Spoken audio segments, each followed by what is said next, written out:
شروع اللہ کا نام لے کر جو بڑا مہربان نہایت رحم والا ہے۔ صاد، قسم ہے قرآن کی جو نصیحت سے پر ہے کہ تم حق پر ہو، مگر جو لوگ کافر ہیں وہ غرور اور مخالفت میں پڑے ہیں۔ ہم نے ان سے پہلے بہت سی امتوں کو ہلاک کر دیا تو وہ عذاب کے وقت لگے فریاد کرنے، اور وہ چھٹکارے کا وقت نہیں تھا، اور انہوں نے تعجب کیا کہ ان کے پاس انہی میں سے ایک خبردار کرنے والا آیا، اور کافر کہنے لگے کہ یہ تو جادوگر ہے جھوٹا، کیا اس نے اتنے معبودوں کی جگہ ایک ہی معبود قرار دے دیا؟ یہ تو بڑی عجیب بات ہے۔ اور ان میں جو معزز تھے وہ چل کھڑے ہوئے اور بولے کہ چلو اور اپنے معبودوں کی پوجا پر قائم رہو، بے شک یہ ایسی بات ہے جس میں کوئی خاص غرض ہے، یہ بات کسی دوسرے مذہب میں ہم نے کبھی سنی ہی نہیں، یہ تو بالکل گھڑی ہوئی بات ہے، کیا ہم سب میں سے اسی پر نصیحت کی کتاب اتری ہے؟ اصل بات یہ ہے کہ یہ لوگ میری نصیحت کی طرف سے شک میں ہیں، بلکہ انہوں نے ابھی میرے عذاب کا مزہ نہیں چکھا۔ کیا ان کے پاس تمہارے پروردگار کی رحمت کے خزانے ہیں جو غالب ہے، سب کچھ عطا کرنے والا ہے؟ یا آسمانوں اور زمین اور جو کچھ ان میں ہے ان سب پر انہی کی حکومت ہے؟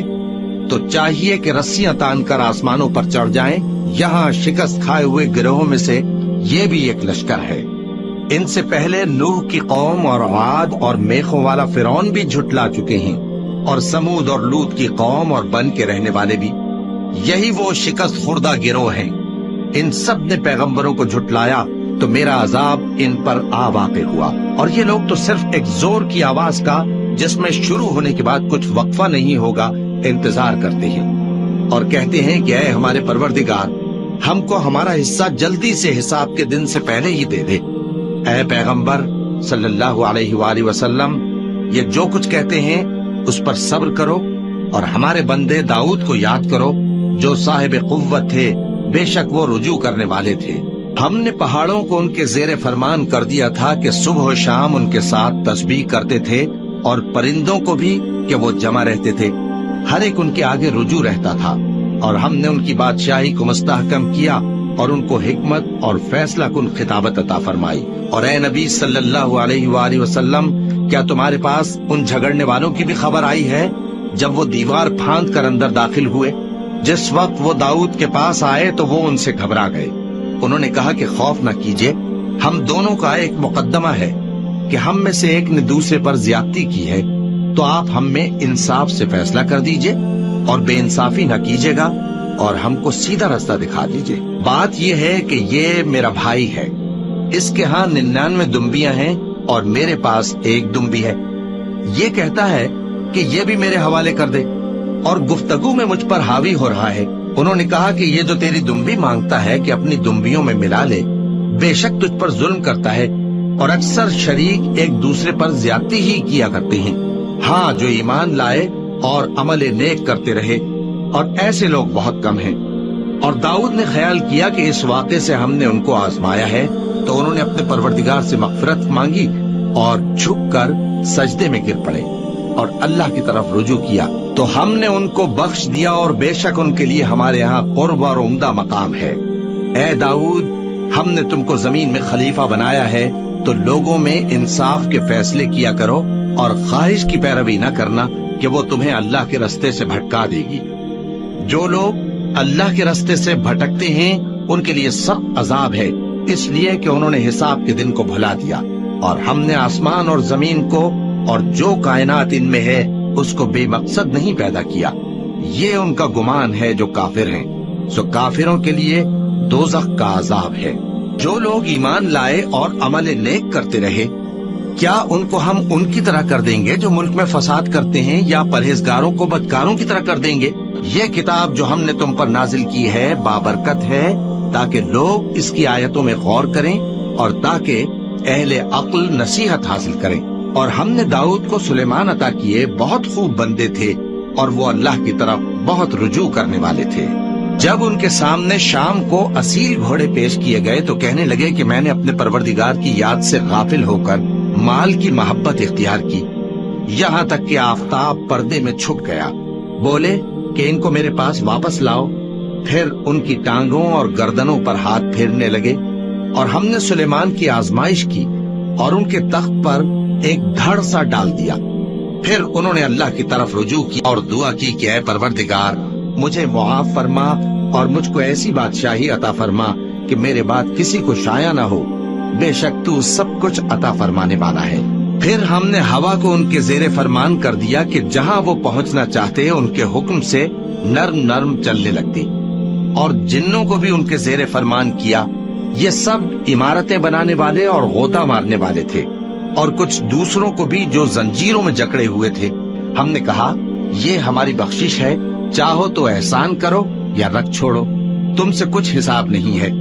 اور بے شک ان کے لیے ہمارے ہاں قرب اور عمدہ ٹھکانہ ہے۔ اور ہمارے بندے ایوب کو یاد کرو جب انہوں نے اپنے رب کو پکارا اور کہا کہ شیطان نے مجھ کو ایذا اور تکلیف دے رکھی ہے۔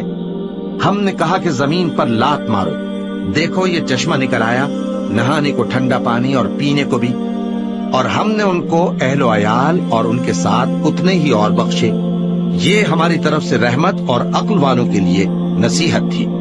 اور ہم نے کہا اپنے ہاتھ میں تنکوں کا ایک مٹھا لو، پھر اس سے مار لو اور قسم نہ توڑو، بے شک ہم نے ان کو ثابت قدم پایا، بہت خوب بندے تھے، بے شک وہ بہت رجوع کرنے والے تھے۔ اور ہمارے بندوں ابراہیم اور اسحاق اور یعقوب کو یاد کرو جو قوت والے اور صاحب نظر تھے۔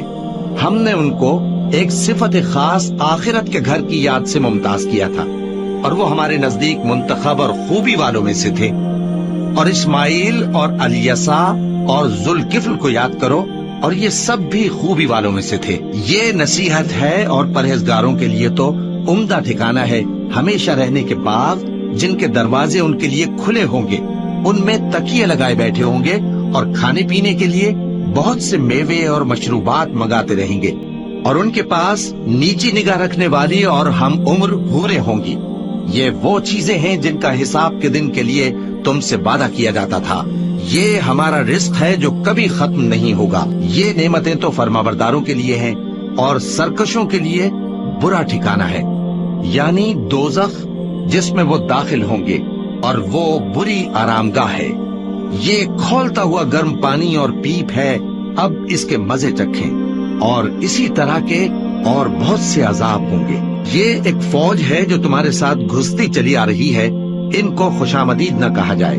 یہ دوزخ میں جانے والے ہیں، کہیں گے بلکہ تمہیں کو خوشامدید نہ کہا جائے، تمہیں تو یہ بلا ہمارے سامنے لائے ہو، سو یہ برا ٹھکانہ ہے۔ وہ کہیں گے اے پروردگار جو اس کو ہمارے سامنے لایا ہے اس کو دوزخ میں دگنا عذاب دے، اور کہیں گے کیا سبب ہے کہ یہاں ہم ان لوگوں کو نہیں دیکھتے جن کو ہم بروں میں شمار کرتے تھے؟ کیا ہم نے ان سے ٹھٹھا کیا ہے یا ہماری آنکھیں ان کی طرف سے پھر گئی ہیں؟ بے شک یہ اہل دوزخ کا جھگڑنا برحق ہے۔ کہہ دو کہ میں تو صرف خبردار کرنے والا ہوں، اور اللہ اکیلے اور غالب کے سوا کوئی معبود نہیں۔ جو آسمانوں اور زمین اور جو مخلوق ان میں ہے سب کا مالک ہے، غالب ہے، بخشنے والا۔ کہہ دو کہ یہ ایک بڑی ہولناک چیز کی خبر ہے جس کو تم دھیان میں نہیں لاتے۔ مجھ کو اوپر کی مجلس والوں کا جب وہ جھگڑتے تھے کچھ بھی علم نہ تھا، میری طرف تو یہی وحی کی جاتی ہے کہ میں کھلم کھلا خبردار کرنے والا ہوں۔ جب تمہارے پروردگار نے فرشتوں سے کہا کہ میں مٹی سے انسان بنانے والا ہوں، جب میں اس کو درست کر لوں اور اس میں اپنی روح پھونک دوں تو اس کے آگے سجدے میں گر پڑنا۔ سو تمام فرشتوں نے سجدہ کیا مگر ابلیس کہ وہ اکڑ بیٹھا اور کافروں میں ہو گیا۔ اللہ نے فرمایا کہ اے ابلیس، جس شخص کو میں نے اپنے ہاتھوں سے بنایا اس کے آگے سجدہ کرنے سے تجھے کس چیز نے منع کیا؟ کیا تو غرور میں آ گیا یا اونچے درجے والوں میں تھا؟ بولا کہ میں اس سے بہتر ہوں کہ تو نے مجھ کو آگ سے پیدا کیا اور اسے مٹی سے بنایا۔ فرمایا بس یہاں سے نکل جا، تو مردود ہے اور تجھ پر قیامت کے دن تک میری لعنت پڑتی رہے گی۔ کہنے لگا کہ میرے پروردگار، اچھا تو مجھے اس روز تک کہ لوگ اٹھائے جائیں مہلت دے۔ فرمایا کہ تجھ کو مہلت دی جاتی ہے اس روز تک جس کا وقت مقرر ہے۔ کہنے لگا کہ مجھے تیری عزت کی قسم، میں ان سب کو بہکاتا رہوں گا سوائے ان کے جو تیرے چنے ہوئے بندے ہیں۔ فرمایا ٹھیک ہے، اور میں ٹھیک ہی کہتا ہوں کہ میں تجھ سے اور جو ان میں سے تیری پیروی کریں گے سب سے جہنم کو بھر دوں گا۔ اے پیغمبر، کہہ دو کہ میں تم سے اس کا صلہ نہیں مانگتا اور نہ میں بناوٹ کرنے والوں میں ہوں۔ یہ قرآن تو اہل عالم کے لیے نصیحت ہے، اور تم کو اس کا حال کچھ وقت کے بعد معلوم ہو جائے گا۔